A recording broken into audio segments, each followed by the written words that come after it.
Сегодня я хвастаюсь обновками. Получил две покрышки. Это большие покрышки для фэтбайка большого размера.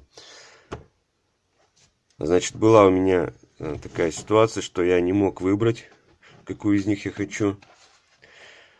Вот. Но потом подумал, в принципе, наверное, они друг от друга не сильно отличаются, а я куплю две и сделаю обзор. Я так и поступил. В общем, что у нас есть? У нас есть Schwalbe Jimbo Jim 26 на 4,8. И есть Chaoyang Snowstorm 26 на 4,9. По поводу Chaoyang'ов я хочу сказать, что вот были опасения, что их размер не будет соответствовать заявленному. Я видел такие вот сообщения в разных форумах, что вот люди покупают, а они оказываются не сильно больше, чем 4-дюймовые. Вот, я купил, и сейчас у нас есть возможность померить. Вот у меня рулетка. Я замеряю и смотрим. 26, чуть меньше, чем 26 сантиметров. Теперь меряем Schwalbe. Schwalbe меряем. И у нас еще сильнее. Чуть меньше, чем 26 сантиметров. Ну, то есть, в принципе, они как бы должны были отличаться на 2,5 миллиметра. Примерно так они и отличаются. То есть, вот эта покрышка Chaoyang 4,9 чуть-чуть больше, чем Jimbo Jim 4,8. То есть, в принципе, размеры совпадают. Для примера я возьму, померю покрышку 4, да, Starmona, Chaoyang Starmona. Она ровно 4. Померю, у нас получается 23. Вот. То есть разница есть примерно такая же, как и должна быть. Я бы, возможно, не мучился с выбором, а взял бы просто более злую резину, вот эту Schwalbe. Но вот особенность Snowstorm, что здесь есть посадочные места для шипов. Вот в 2 ряда. Ну, в спецификации написано, что можно установить 144 шипа. Я, честно говоря, вот лично не пересчитывал эти протекторы. Но будем верить, 144 шипа.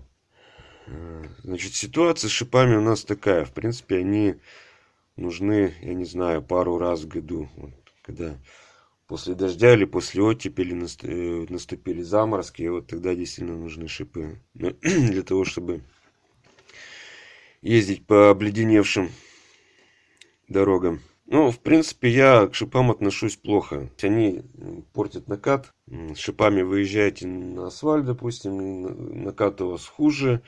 Шипы у вас портятся. В общем, такая ситуация. То есть, когда есть такая опция, это лучше, чем когда ее нету.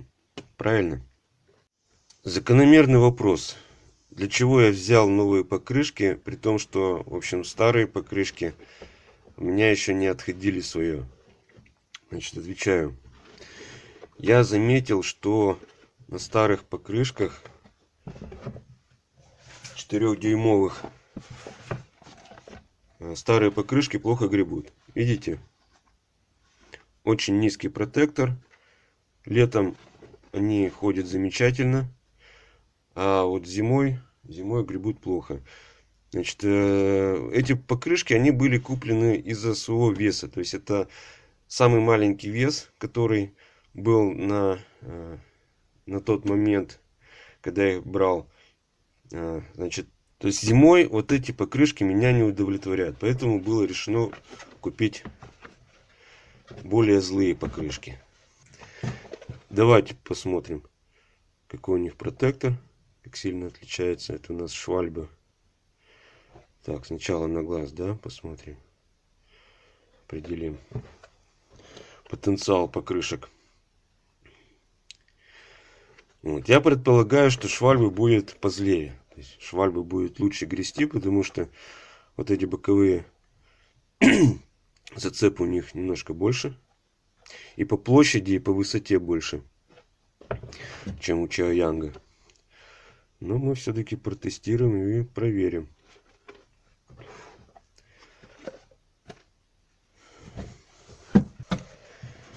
Для сравнения высота. Здесь практически нет.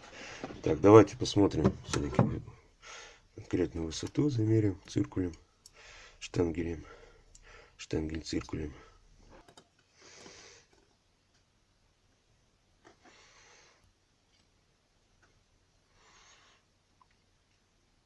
Так, примерно 3,5 миллиметра.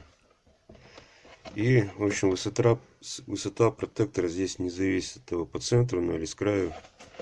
Таким образом.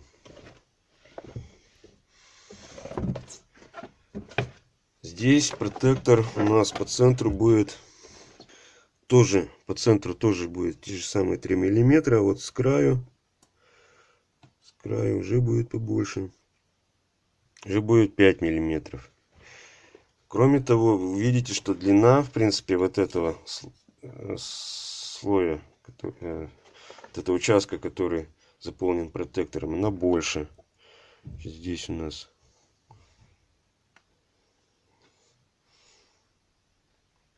будем считать 127 миллиметров.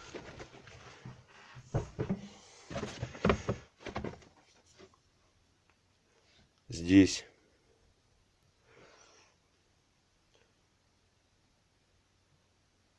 89 миллиметров.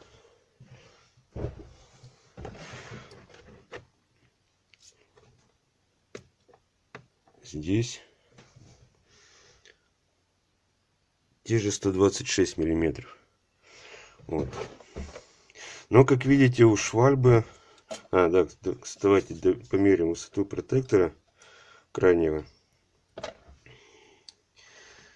Высота крайнего протектора у нас 7 миллиметров против 5 миллиметров на Chaoyang. Единственное, что я могу предвидеть, что накат на асфальте у швальбы будет хуже, потому что нету, как бы вот, видно, что будет биение, а протектор. Здесь как бы протекторы более равномерно распределены, и, скорее всего, на асфальте у этих покрышек будет лучше накат. Ну, мы протестируем, проверим. Так, что я дальше собираюсь делать? Я собираюсь сначала проверить покрышки, как они гребут. Мое предсказание, что грести будут примерно одинаково. Также мы поставим на первое колесо и проверим управляемость велосипеда на разных покрышках. На летних и вот на этих зимних. Ну вот тут я даже не знаю. У меня нет предположений, что будет лучше. То есть на летних покрышках или... Я думаю, что вот эти покрышки будут одинаковые. Но вот будет ли лучше управляемость со злой резиной, нежели со старой летней, я пока еще не знаю. Это нужно проверить. Ну что ж, вот такое вот немножко скучное техническое видео. Я думаю, что все-таки найдутся люди, для которых эта информация будет полезна. На этом я с вами прощаюсь. Всего хорошего, до новых встреч.